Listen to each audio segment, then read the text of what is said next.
Ya baik, selamat siang masyarakat Kopdit Ankara, KSP Kopdit Ankara. Selamat siang kita semua. Selamat siang. Ya, masa semangat ini siang hari ini siang bolong di bawah terik matahari tentunya. Dan berjumpa lagi dengan saya Andri Atagoran di acara talk show dalam rangka hari ulang tahun ke-34 KSP Kopdit Ankara. Baik Bapak Ibu sekalian,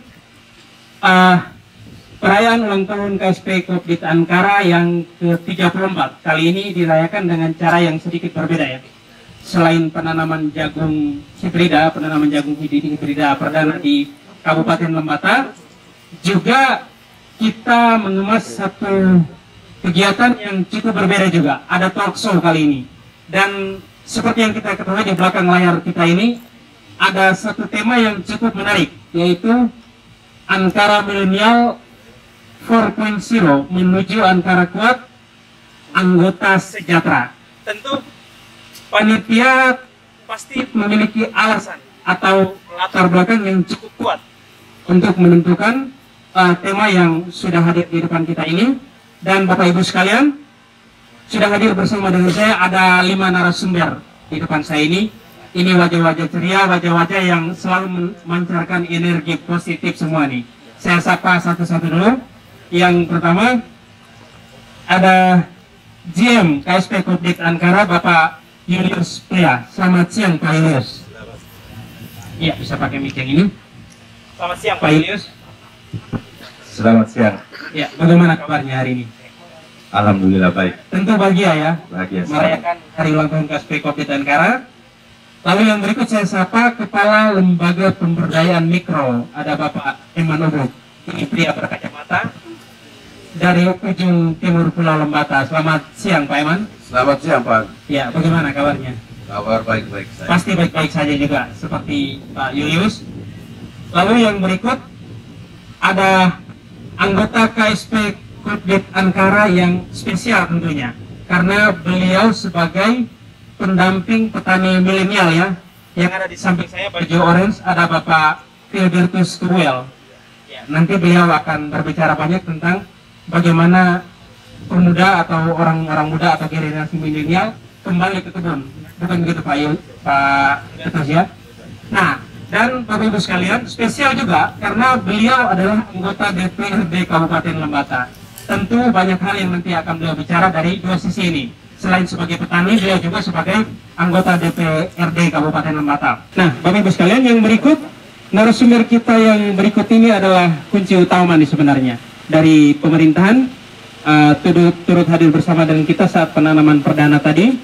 Ada Bapak Kanisius Tuak, Kepala Dinas Pertanian dan Ketahanan Pangan Kabupaten Lembata. Selamat siang Pak Kanis. Bagaimana kabarnya hari ini Pak Kanis? Baik saja, sehat walafiat ya. Sehat walafiat tentunya. Dan saya sapa narasumber yang terakhir yang kelima, ada Direktur CV Aneka Karya, Abang Simply Lewerang. Beliau nanti akan berbicara seputar bagaimana potensi pasar atau peluang pasar jagung hibrida ya, nanti untuk di Kabupaten Lembata maupun di luar Kabupaten Lembata. Dan Bapak Ibu sekalian, koperasi ini kan sebenarnya merupakan salah satu pilar ekonomi masyarakat Indonesia sejak diinisiasi atau dicetuskan di tahun 1947 ya oleh Bung Hatta waktu itu. Dan sejak saat itu koperasi juga mengalami perkembangan yang cukup pesat. Nah, salah satu koperasi yang mengalami perkembangan cukup pesat yaitu KSP Kopdit Ankara. Tentu ada banyak kisah sukses, tetapi tidak sedikit juga kisah-kisah yang artinya dalam tanda petik itu boleh dibilang kisah pilu jatuh bangunnya KSP Ankara. Tentu kita semua Bapak Ibu sekalian yang menjadi masyarakat KSP Kopdit Ankara merasakan hal itu. Nah, di usia yang ke-34 tahun ini, Ankara melewati masa-masa awal semangat para pendiri, berkembang dengan pesat, bahkan di masa sulit koperasi ini masih terus bertahan. Hingga saat ini ada satu hal yang menarik di usianya yang ke-34, yaitu KSP Kopdit Ankara yang sebelumnya itu core bisnisnya ada di simpan pinjam, mulai melakukan ekspansi ke pemberdayaan masyarakat. Bukan demikian ya Pak GM ya? Jadi benar ya saya bilang ini ya. Nah, ini yang menjadi menarik. kenapa tiba-tiba KSP Kopdit Ankara ini dari core bisnisnya simpan pinjam beralih menjadi, atau bukan beralih, tapi melakukan ekspansi bisnisnya di dalam pemberdayaan, terutama pemberdayaan jagung hibrida ini. Nah, perjalanan ini tentu akan menjadi dasar buat kita untuk mengetahui kenapa bisa seperti ini. Oleh karena itu saya pertama harus ke Pak JM dulu nih. Bisa naiknya Pak? Saya ke Bapak JM. Pak JM, bisa dijelaskan sedikit ya, bagaimana perkembangan Kopdit Ankara saat ini, lalu kenapa punya landasan bisa beralih ke core bisnis yang pemberdayaan masyarakat ini, terutama di pengembangan jagung hibrida ini. Saya kasih kesempatan Pak. Cukup baik, terima kasih. Terkait dengan core bisnis kita, memang bahwa bisnis utama kita itu simpan pinjam. Tetapi ketika pandemi COVID kemarin yang masih kita rasakan sampai sekarang ini, banyak usaha-usaha anggota yang mengalami pasang surut. Dari situ dampaknya berdampak langsung kepada lembaga Koperasi Kopdit Aneka Karya, bahwa animo anggota untuk menyimpan, meminjam berkurang. Sehingga di pandemi COVID ini kita dalam strategi kita melakukan ekspansi usaha. Jadi ekspansi usaha kita ini dari Koperasi Simpan Pinjam sebagai induknya, kita membuat penyertaan kepada dua unit kita, yaitu unit pemberdayaan dan unit CV. Harapan kita bahwa dengan penyertaan ini di unit pemberdayaan melakukan pemberdayaan langsung kepada anggota, karena potensi anggota kita hari ini itu 80%-nya adalah petani. 80%-nya adalah petani ya Pak ya? Adalah petani, sehingga pemberdayaannya untuk tahun ini kita lebih kepada petani, dan pilihan kita adalah jagung hibrida. Jagung hibrida ya? Jagung hibrida. Nah, kalau boleh tahu Pak, KSP Kopdit Ankara ini punya anggota berapa, dan jangkauan wilayah operasinya itu di mana saja sekarang Pak? Untuk anggota kita per 31 Desember 28.728 orang, bahwa Kopdit Ankara sudah sebagai primer provinsi, tetapi kita baru menjangkau 2 kabupaten, yaitu Kabupaten Lembata dan Kabupaten Flores Timur. Kita punya aset kurang lebih 170 miliar, kantor cabang kita ada 12. Di Lembata ada 9 dan di Flores Timur ada 3. 28.000 lebih anggota ya. Ini sangat besar untuk ukuran Kabupaten Flores Timur dan Lembata, dan sebagian besarnya ada 80% itu di petani ya. Sehingga tidak salah ketika KSP Kopdit Ankara melakukan transformasi atau ekspansi bisnis ke pemberdayaan masyarakat petani, terutama di pengembangan jagung hibrida. Nah, bicara soal jagung hibrida ini tentu ada skema-skema yang menarik dong Pak. Skema-skema kerjasama seperti apa yang menarik, dan rasanya ini pas kalau saya ke Pak Eman Ugu sebagai Kepala Lembaga Pemberdayaan Mikro. Pak Eman, masyarakat menunggu-nunggu nih, banyak pertanyaan yang muncul ketika pertama kali melakukan penanaman perdana di Adonara ya, waktu itu penanaman jagung hibrida. Orang kan tentu bertanya, ini kenapa mesti jagung hibrida? Lalu skemanya itu seperti apa? Bisa dijelaskan sedikit Pak? Iya, saya di pertanyaan itu saja ya Bapak. Ya. Untuk sementara itu dulu. Untuk sementara itu. Nanti pasti akan berkembang lagi Pak. Bahwa terima kasih. Saya awalnya juga sedang melihat ya, ketika program ini digulirkan dan juga disetujui, kita coba mendeteksi potensi sumber daya. Dan karakteristik yang pertama, kenapa kami masuk ke jagung? Karena memang orang Lembata, orang Flores Timur itu petani jagung dari dulu. Jagung itu salah satu sumber makanan pokok secara turun-temurun. Dan ini potensi yang harus bisa diangkat karena dia mudah, orang sudah biasa tanam, dan juga gampang untuk dikonsolidasikan. Nah, apalagi dengan keadaan hari ini, bahwa nilai jagung hari ini justru cukup baik, dan banyak pihak sudah merekam ini sebagai sebuah hasil yang sangat bernilai begitu. Oke. Mempunyai nilai pasar. Artinya dasarnya itu bahwa kearifan lokal masyarakat itu sudah mulai bertani jagung dari dulu ya. Ya. Nah, tapi yang menarik adalah jagung hibrida nih, bukan jagung biasa seperti kebanyakan yang ditanam oleh masyarakat petani kita. Ya, benar bahwa kenapa kita harus ke jagung hibrida? Ini jagung komoditi sebenarnya. Oke. Ya, yang bisa dikomoditaskan. Kita juga tidak saja di hibrida sebenarnya, ada jenis komposit, lamuru dan lain-lain. Yang kategori ini kan sudah ditetapkan oleh pabrik ataupun pemerintah. Sebenarnya dia produksi non pangan gitu. Oke. Untuk kebutuhan industri, peternakan dan lain-lain sebagainya. Dan itu yang membuat nilainya agak sedikit baik bagi petani hari ini. Pak Iman,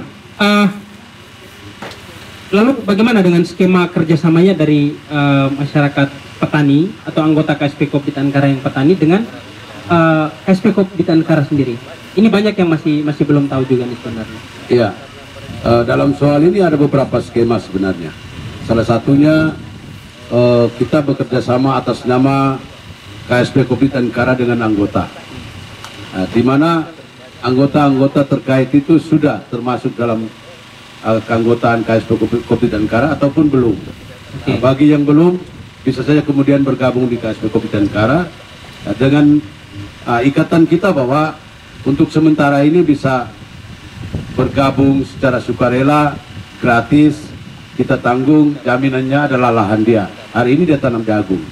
Lalu kemudian kita bersama-sama bekerja sama, kami bisa dapat mensuplai bantuan-bantuan ataupun dana-dana talangan sepanjang petani ini belum mampu untuk berusaha sendiri. Oke, artinya ada begitu banyak kemudahan yang didapat kalau misalnya bekerja sama dengan KSP Kopdit Ankara ya. Oke. Masyarakat juga tentu pasti akan bertanya soal peluang nih Pak. Peluang bisnis jagung hibrida seperti yang Bapak bilang tadi bahwa ini sebenarnya sudah masuk ke ranah industri ya. Industri jagung hibrida menjadi bahan baku. Nah, saya coba ke Pak Simpli dulu, Direktur CV Aneka Karya. Pak Simpli, berani sekali menyuruh masyarakat atau banyak orang masyarakat di Flotim dan Lembata rame-rame untuk menanam jagung. Apakah tidak ada kekhawatiran nanti misalnya ada oversupply atau mungkin pasar yang menurun? Seperti apa peluang pasar jagung hibrida saat ini, bisa dijelaskan sedikit? Baik, terima kasih Pak Andre. Segmen untuk pemasaran jagung ini salah satu Pak. Salah satu dari beberapa bidang usaha yang lagi dibidik oleh CV. Memang penjelasan Pak JM tadi terkait ekspansi usaha, itu kita sudah keluar dari dari usaha simpan pinjam, kita sudah kembangkan jadi 2 unit usaha. Memang saya punya ini agak unik, CV ini agak sedikit ke bisnis murni. Bisnis murni. Jadi memang salah satu target pemasaran saya ke depan itu adalah jagung ini untuk menangkap peluang dari teman LKM ini. Iya. Karena itu kita sedang membidik pasar di luar. Mungkin juga masukan Pak Kadis dalam sambutan tadi bahwa ada beberapa investor yang sudah berminat. Cuma negosiasi harga ini yang belum. Nah, kalau melihat pasaran harga di sini mungkin masih pada tataran standar. Nah, kita barangkali untuk mengimbangi hasil dari masyarakat itu, kita mungkin cari segmen pasar yang lebih tinggi supaya bisa berdampak anggota atau masyarakat kita. Artinya ada jaminan bahwa jagung hibrida yang nanti akan dihasilkan masyarakat petani itu semuanya bisa terjual begitu? Pasti, kalau jaminan pasti, karena jagung di mana-mana orang butuh kan? Pasti orang butuh ya? Orang butuh. Untuk kebutuhan apa saja ya? Bisa dijelaskan sedikit? Untuk pakan ternak ya, untuk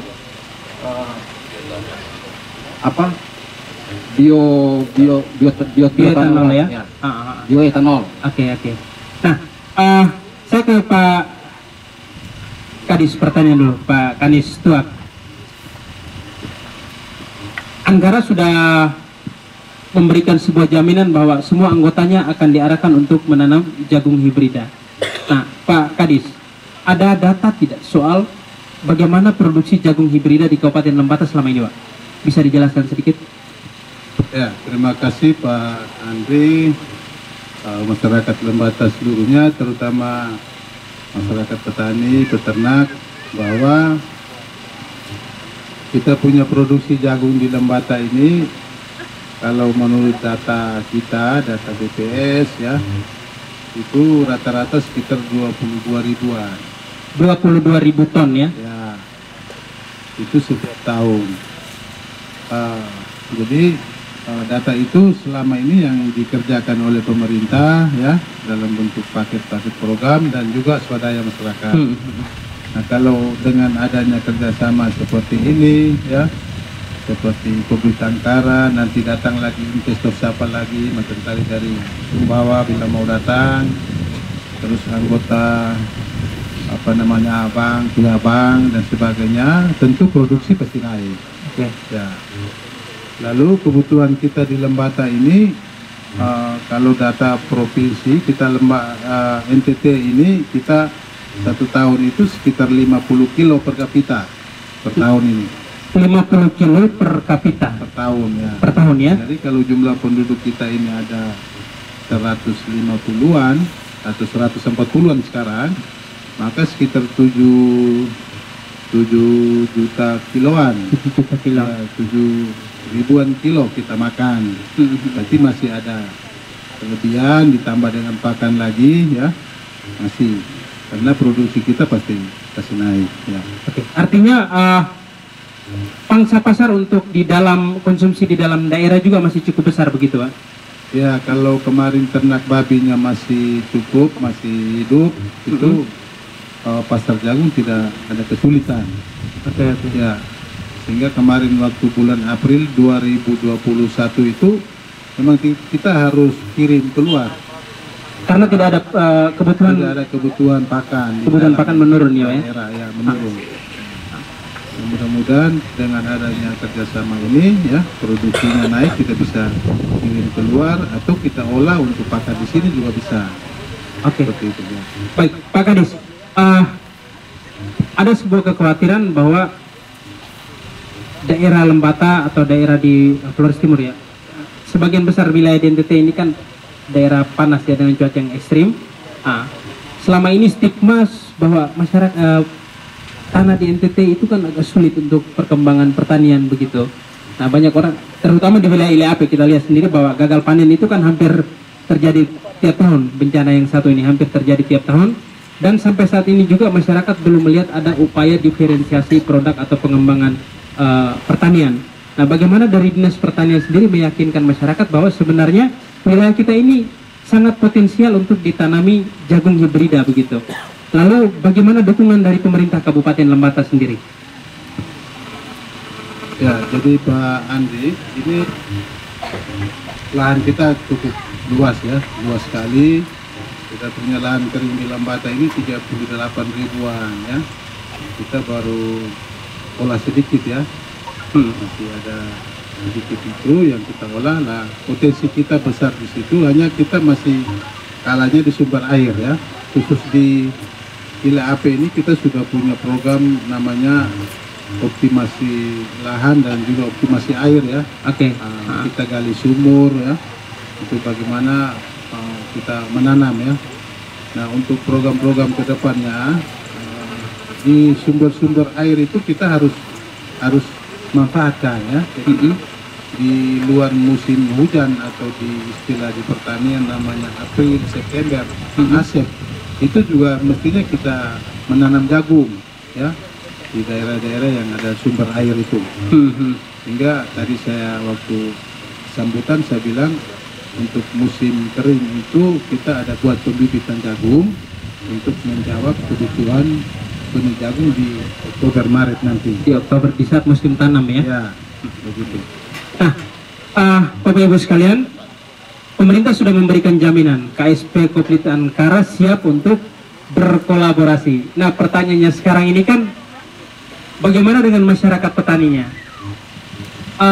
Sebagian besar orang muda ini kan sudah mulai kurang ya untuk berminat ke pertanian nih. Tapi yang hadir di depan kita saat ini kan ada satu orang muda juga ini, Bapak Filbertus Kowel.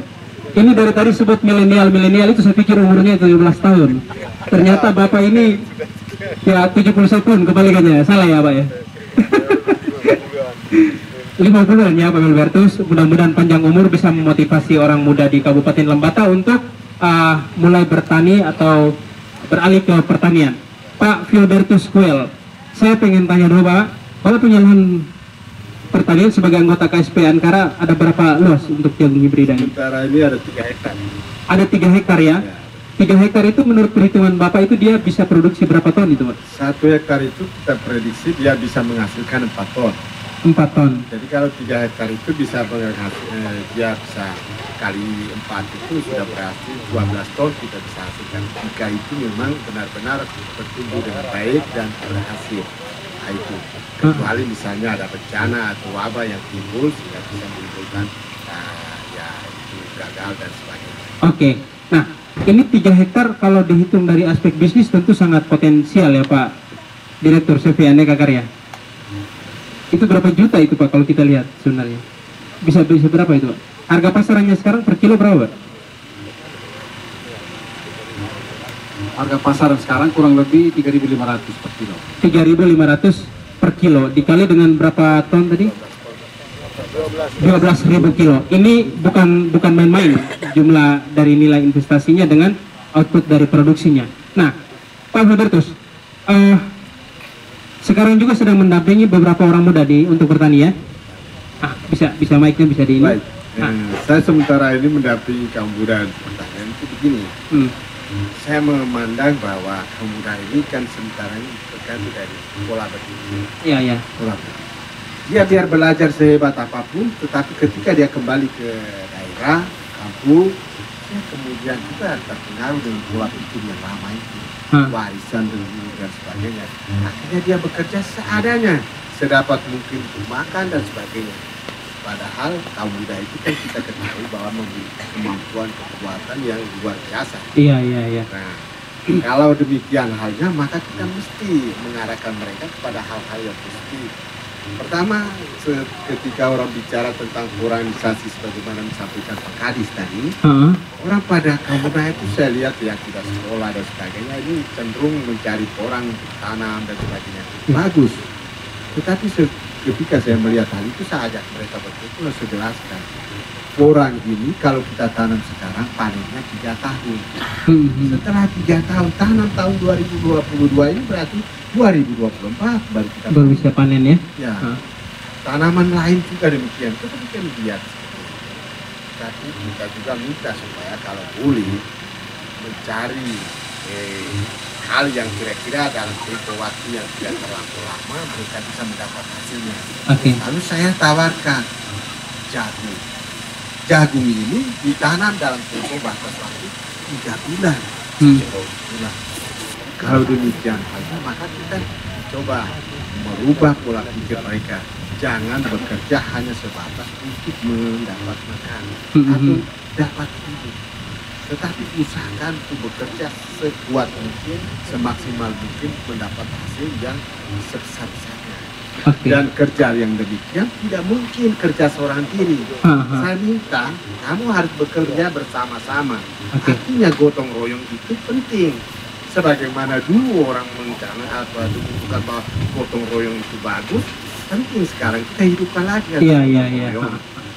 Nah, itu saya ada sekian banyak, hingga dari 11 kakak itu anak-anak muda dari 11 kakak itu saya minta untuk bergabung. Oke, bagaimana dengan respon anak-anak muda sendiri? Nah ini nanti kita berbicara soal bagaimana peluang anak muda melihat Ankara atau koperasi itu sebagai salah satu model ekonomi yang seharusnya mereka bergabung di dalamnya. Reaksinya bagaimana Pak? Bisa cerita sedikit? Hal ini untuk mendapat reaksi positif atau bisa menarik simpati kaum muda memang kita perlu pendampingan. Dan untuk mendampingi orang tentu harus punya pengalaman akan hal itu. Saya katakan bahwa selama saya ber-DPRD di Nusa Tenggara Barat, kota Sumbawa besar, ya, saya juga hidup dengan orang-orang petani sebagaimana yang saya sudah alami itu, dan bagaimana mereka bekerja dalam sekian luas itu untuk bisa menghasilkan uang, sehingga orang petani itu dia tidak pulang kebun bawa jagung ke rumahnya, pulang kebun itu sudah selesai dirontok, selesai dijual dan pulang dari kebun dia hanya bawa uang. Nah itu pengalaman-pengalaman itulah yang kemudian saya juga mempunyai pengalaman bagaimana pemupukannya, penanamannya, segala macam itu saya sudah tahu. Misalnya menanam dari jarak dari baris ke baris itu kami di sana praktiknya 80 cm. cm. Oke. Dari pohon ke pohon itu dalam baris itu 20. Ya, mudah-mudahan kita berharap bahwa pola pendampingan seperti ini sukses untuk tanam perdana ya Pak ya. Nah Bapak Ibu sekalian, saya masih lanjutkan karena pengalaman itu saya jelaskan kepada mereka. Oke. Mereka sendiri tidak punya pola pengalaman seperti ini. Itu saja. Jadi dalam bekerja saya juga turut serta mendampingi mereka dalam penanaman. Jadi pendampingan dilakukan setiap hari nih Pak? Setiap hari. Dengan begitu mereka juga bersemangat karena ada orang yang namanya anggota DPR ada di situ. Nah, jadi jelas mereka juga semangat. Nah ini kita berharap keputusan-keputusan politik juga pasti harus diperjuangkan nih di satu hal lagi Balai Gelekan saya nanti. sampaikan bahwa orang bekerja tentu juga butuh biaya. Karena itu saya sudah berpikir Kopdit Ankara ini saya harus gandeng. Maka saya turun ke sana untuk meminta bagaimana menjadi anggota Kopdit Ankara agar membantu kami dalam merealisasikan rencana-rencana kami. Bapak melihat Koperasi Ankara sebagai institusi atau lembaga keuangan yang tepat untuk melakukan pendampingan. Kenapa tidak langsung ke perbankan atau lembaga keuangan lainnya begitu Pak? Betul. Karena saya menangkap bahwa Kopdit Ankara mempunyai program tadi. Oke. Jadi, dengan demikian saya lebih cenderung memilih meskipun Kopdit Ankara sebuah wadah lembaga keuangan atau wadah usaha yang berorientasi Covid, tapi itulah saling membantu. Dia mesti bersinergi dengan masyarakat sehingga masyarakat juga terbantu. Dengan demikian mereka kan tertolong dalam pekerjaan ini, membutuhkan bukan biaya-biaya lain yang berkaitan dengan itu. Sehingga anak-anak muda tadi juga mulai mengenal bahwa ternyata di Kopdit Ankara ada hal yang demikian. Kalau begitu menjadi anggota Kopdit Ankara boleh juga kalau begitu. Searahkan semua masuklah. Masuk. Wah ini berarti tambah bengkak nih Ankara nih sebenarnya. Nah, terima kasih Pak Filbertus. Tadi ada sedikit menantang juga soal bagaimana pemberdayaan, pola pemberdayaan yang dilakukan oleh KSP Kopdit Ankara ya. Saya ke Pak Emanobuk dulu. Ini tantangan yang tidak gampang atau bukan kerja gampang ini Pak. Bagaimana memberdayakan? Tadi Pak Filbertus sudah sampaikan bahwa beratnya itu adalah di pemberdayaan untuk anak muda ini. Seperti tema kita di belakang ini kan Ankara milenial. Artinya manusia atau orang yang lahir di tahun 2000-an ke sini. Lebih banyak kan sudah dengan gadget sekarang, game online. Nah, anak-anak ini kan atau adik-adik kita ini sudah mulai masuk ke dalam satu transformasi dunia digital nih. Betapa sulitnya mengajak mereka untuk kembali ke pertanian. Nah, bagaimana ada kiat-kiat tertentu tidak dari KSP Kopdit Ankara untuk mengajak anak muda ini masuk menjadi anggota KSP Kopdit Ankara dan mulai bertani? Ya, kalau yang sekarang sedang kita amati, mungkin itu satu hal, satu situasi yang Pak Andi bilang ini. Ya, tapi bahwa bagi pengamatan saya, penyebabnya tidak di situ loh. Ya. Hari ini masyarakat tani ini, dia sebagai masyarakat pasar, dia tidak mempunyai posisi tawar pasar yang baik sebenarnya. Ya, dari situ demikian pula dengan dukungan-dukungan lain di elemen-elemen lain, mungkin saja terbatas dan lain-lain. Tetapi bahwa di satu titik petani ini dia berusaha untuk mencari bentuknya sendiri pada waktu itu sampai hari ini kenyataannya seperti itu. Yang kita inginkan sekarang adalah petani ini mengharapkan sebuah kepastian pasar yang pertama. Yang kedua, dia harus mempunyai posisi tawar pasar yang berwibawa. Tadi Pak Kepala CV, Direktur CV sudah bilang bahwa bagaimana kemudian kita membuat gairah mereka itu kembali ke kebun, termasuk petani-petani milenial, itu membuat produk mereka ini bermartabat lah, ya, tidak dikuasai oleh orang-orang tertentu, pemodal dan lain-lain sebagainya. Ya. Konsep pemberdayaan yang sekarang sedang kami terapkan ini adalah mengajak orang-orang kecil ini kembali bersatu, bersama-sama, menjual bersama-sama, bekerja bersama-sama. Karena dengan demikian kita kuat, kita memiliki posisi tawar. Itu. Yang kedua bahwa memang ada sekian banyak tantangan hari ini dalam pemberdayaan, di mana teman-teman kita milenial ini terpolarisasi dengan sekian banyak cara pikir. Nah, tetapi jangan keliru kalau memang hari ini orang Lembata khususnya itu sekian ratus orang itu sedang ada di bangku-bangku pendidikan pertanian, sektor-sektor pertanian, peternakan. Iya. Kita tidak mungkin bahwa kemudian bermimpi seperti pola pikir dulu bahwa mereka keluar lalu kemudian jadi pegawai negeri. Nah, bagaimana mengajak mereka kembali? Kita harus bisa buktikan hari ini bahwa Lembata itu punya potensi besar loh. Lembata itu tidak sama seperti Malaysia, tidak juga sama seperti daerah-daerah lain, titik-titik tujuan perantauan kita. Dia punya kekasan sendiri. Di sini tanam jagung tidak sulit dan jual jagung juga tidak sulit. Oke. Paling tidak kita mengakomodir mereka kembali. Beberapa kasus yang kita pernah lalui ini, petani-petani milenial, UMKM dan lain-lain sebagainya itu kita akomodir. Tidak hanya di petani saja sebenarnya.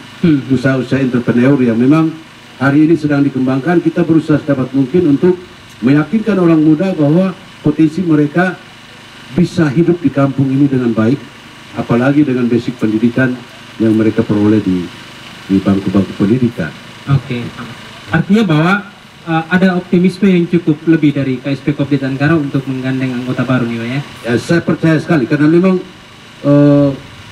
hari ini memang kita tidak sedang mau semata mengkampanyekan masuk Ankara ya. Iya. Nah, tetapi bahwa konkretnya kemarin itu semua lembaga keuangan mikro, baik keuangan mikro maupun keuangan makro itu kayak dewa loh. Oke. Ya, mereka hanya tahu ambil uang untuk orang pinjam, lalu kemudian berusaha untuk ambil kembali. Iya. Nah, kondisinya hari ini kan KSP ini seperti mati enggan hidup tak mau ya. Nah, itu karena memang kondisi mana masyarakat kecil ini tidak diselamatkan. Lembaga keuangan tidak banyak yang prihatin ke sana. Iya. Hanya tahu menjual uangnya, tetapi tidak tahu bagaimana kemudian membangun kehidupannya. Nah, disinilah kalau dibilang nilai tambahnya hari ini di Ankara, bahwa kami sudah mulai berpikir bahwa koperasi itu tidak sebenarnya seperti bank. Iya. Dia hanya menjual uang lalu pergi tagih uang sita orang punya barang lah. Tapi hari ini bagaimana kita hidup bersama-sama, kita jual bersama-sama, kita bisa maju bersama-sama. Masyarakat kecil ini perlu dibantu. Bahwa mereka kumpul kemarin dengan iuran kewajibannya mungkin sekitar 40.000, tetapi itu bernilai untuk kemudian kembangkan satu kebun kalau memang dalam kebulan sangat banyak. Dan itu menghasilkan lebih. Nah, saya prediksikan untuk tahun ini Lembata saja. Kalau memang dia ya takdir dari Tuhan untuk menentukan bahwa pilih AP ini gagal panen ya, saya tidak tahu lah. Tapi bahwa kita tidak mengharap ke sana. Tetapi kalau memang jagung ini berbuah, kalau dia tidak berbuah saja, kalau dia berbuah dalam tahun ini masyarakat Petentawa misalnya, Muruona misalnya, beberapa desa ini mengantongi 3 miliar paling kurang.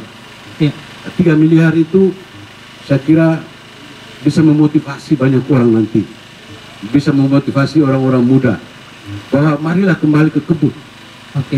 Mari kita sama-sama ke kebun, bangun kita punya lahan yang masih sangat kosong. Mungkin ada yang berminat ke peternakan, ya mari kita bergandeng. Ankara hari ini dalam manajemen pemberdayaan juga sebagaimana arahan Pak Kadis, kita arahnya untuk semua sektor sebenarnya. Tidak hanya di tidak. Kita semua sektor akan masuk. Cuma memang hari ini cuma ada lembaga KSP Kopdit Ankara dan punya keterbatasan. Tetapi bahwa kita akan maju pelan-pelan ini masuk pada semua sektor. Kita berharap bahwa spirit yang dibangun Ankara ini bisa mengajak anak muda atau kaum milenial untuk kembali ke kebun dan bertani ya, selain menjadi anggota KSP Kopdit Ankara. Ya, kita selipin dengan promosi sedikit. Nah, Bapak Ibu sekalian, sulit tidak menjadi anggota KSP Kopdit Ankara? Tentu menjadi pertanyaan buat kita semua. Pak JM, anggota KSP Kopdit Ankara saat ini kan ada 28.000 lebih ya. Berapa persen yang aktif, berapa persen yang tidak aktif kalau boleh tahu? Untuk presentasi soal partisipasi anggota memang kalau kita bandingkan dengan tahun 2019 dan 2020 itu menurunnya cukup tinggi. Ini karena efek dari pandemi COVID-19 ya? Tetapi mulai dengan tahun 2021 dan awal tahun 2022 ini tingkat partisipasinya juga sudah mulai naik kembali. Oke. Nah, jadi kalau dari data kita dari soal partisipasi kita sudah pada angka 50 ke 60%. Nah, tidak terlalu rumit ya untuk masuk menjadi anggota KSP Kopdit Ankara gitu Pak? Tidak rumit. Tidak rumit ya? Cukup dengan KTP saja atau? Kalau dengan program kita hari ini, bagi Bapak Mama yang belum bergabung bisa intinya punya lahan jagung. Punya lahan jagung ya? Kita akan fasilitasi untuk masuk menjadi anggota. Kita bantu dengan modal dalam bentuk pinjaman untuk biaya di dalam usaha jagung ini. Berarti sebenarnya ada potensi 100% masyarakat Klotin dan Lembata itu menjadi anggota KSP Kopdit Ankara. Kita berikan tepuk tangan dulu. Karena syaratnya sangat mudah, cukup punya lahan jagung. Di halaman depan rumah pun mungkin bisa ya Pak ya. Yang penting produktivitasnya, peningkatan produktivitasnya. Nah Pak Simpli, ini pertanyaan terakhir saya. Targetnya bagaimana nih untuk jagung hibrida di tahun 2022 nih Pak? Baik, saya mungkin tambah sedikit soal ekspansi usaha CV ini. Iya. Memang salah satunya adalah pemasaran bersama. Itu pemasaran bersama untuk komoditi maupun sembako, termasuk hasil-hasil jagung ini. Ya. Lalu kita CV ini juga harus kerja lebih kuat lagi untuk bantu KSP ini dengan unit usaha bisnis yang lain. Itu misalnya kita sudah bisa lirik ke hasil laut, kita sudah bisa lirik lagi ke jasa konstruksi, macam-macam. Itu untuk tahap pertama, kami masih gandeng dengan LKM untuk menjawab di segmen ini. Ya. Sehingga target apapun, berapapun hasil yang didapatkan oleh LKM ini, kita akan siap pasar. Artinya sejauh ini memang masih dalam proses pengembangan ya, pembukaan lahan-lahan baru ya? Ya, memang kita sekarang LKM sedang dalam penanaman untuk produksi, kita juga sedang menjajaki segmen pasar. Oke, baik. Terima kasih Bapak Ibu sekalian, sudah hampir sejam lebih ya kita diskusi bersama, tapi saya pengen ke Pak Kadis dulu nih, Pak Kadis Pertanian. Terakhir dari Bapak, tadi ada sentilan dari Ketua KSP Kopdit Ankara Bapak Yongki Wara tadi soal bagaimana pemerintah diharapkan berkolaborasi dengan lembaga keuangan koperasi ini. Nah, Presiden Jokowi juga kan sudah menebarkan spirit kolaborasi, itu bukan soal persaingan, tetapi kolaborasi. Nah, kolaborasi seperti apa nih Pak yang kita pengen tahu? Jadi begini Pak Andi, jadi pemerintah itu sebenarnya mendukung semua program atau semua usaha-usaha yang dilaksanakan, baik pengusaha, koperasi dan sebagainya ya. Dan hari ini koperasi Ankara sudah memulai ya bagaimana meningkatkan ekonomi di sektor-sektor real. Nah, kami di pemerintah dinas teknis ini bagaimana menjaga uang tidak keluar dengan potensi yang ada. Oke. Dan bagaimana membawa uang masuk dengan pengiriman atau pemasaran masuk tadi. Ya, saya kasih contoh, misalnya menjaga uang tidak keluar dengan potensi. Ya. Selama ini kita punya telur ayam ini dari luar ini. 1 tahun itu 10 juta butir. Lalu masyarakat beli telur ayam. 1 butir dengan 2.500 kan, 2.000 ya. Berarti sekitar 2 sampai 3 miliar ya. Itu kita harus secara tidak sadar kita harus keluarkan ya, uang yang keluar dari Lembata ya. Padahal kita bisa memelihara ayam petelur ya. 10 juta butir kali dengan 2.000 sampai 3.000 itu bisa 2-3 miliar, tapi 20 sampai 30 miliar. 30 ya. Uang keluar daerah. Sangat besar itu Pak. Ya. Lalu kita mulai kampanyekan sekarang syukur kita sudah mulai punya populasi ayam petelur di Lembata, ya. Termasuk beliau ini, petani milenial ini ya. Terus ini sudah piara 10 ekor. Wah, luar biasa ingat. Setiap hari makan telur segar. Iya, jadi nanti Bapak piara ayam kasih makan itu pakai jagung hibrida yang Bapak tanam itu kan? Betul, betul. Jadi kita punya inovasi namanya mandiri ayam petelur Mader. Nah, Mader ini diharapkan harus dari rumah tangga. Iya. Kita jangan menunggu orang datang kasih kita bantuan. Tidak, kita berusaha dari rumah tangga, kita piara ayam, makan sendiri, supaya 20-30 miliar dari itu tidak keluar. Oke.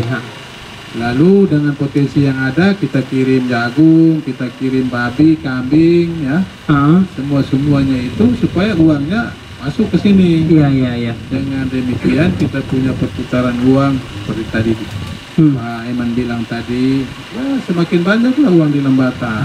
Ya. Baik, perekonomiannya pasti tumbuh. Iya. Seperti itu Pak.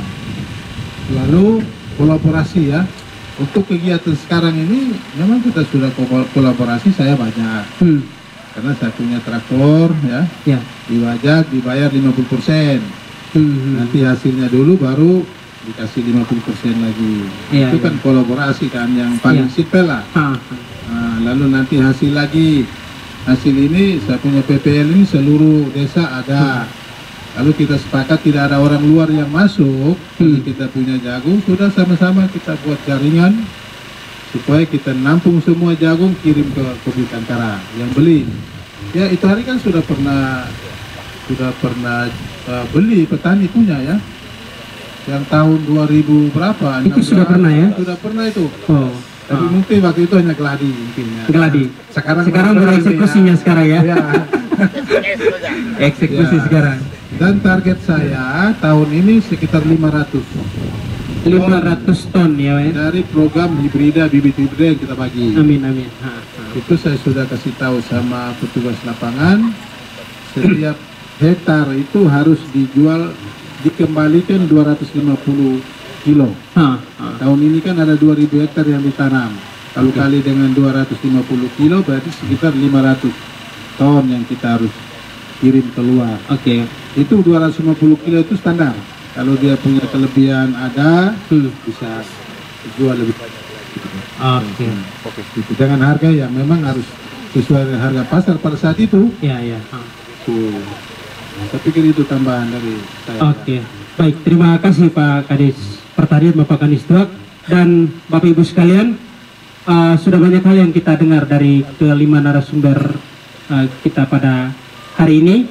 Ada spesial yang hadir sama saya ini kan Pak Filbertus Kuel. Ini sebenarnya sebagai pionnya ini, karena beliau yang menangani langsung ya pemberdayaan orang muda, lalu nanti akan disupport oleh Dinas Pertanian dari KSP Kopdit Ankara, Pak GM dengan kebijakan-kebijakannya yang mungkin atau terobosan-terobosannya yang luar biasa ke depan. Lalu ada juga jaminan pasar yang nanti akan ditangani oleh CV Aneka Karya. Dan Bapak Ibu sekalian, tidak terasa sudah 1 jam lebih tadi kita ngobrol-ngobrol seputar bagaimana mendorong orang muda Lembata menjadi petani milenial sekaligus menjadi anggota KSP Kopdit Ankara. Kita berharap kolaborasi seperti ini akan terus berjalan dan mudah-mudahan produksi jagung hibrida di Kabupaten Lembata mengalami peningkatan yang cukup signifikan, diikuti dengan mata rantai produksi yang lain seperti peternakan babi dan juga ayam petelur seperti yang sudah disampaikan oleh Pak Kadis tadi.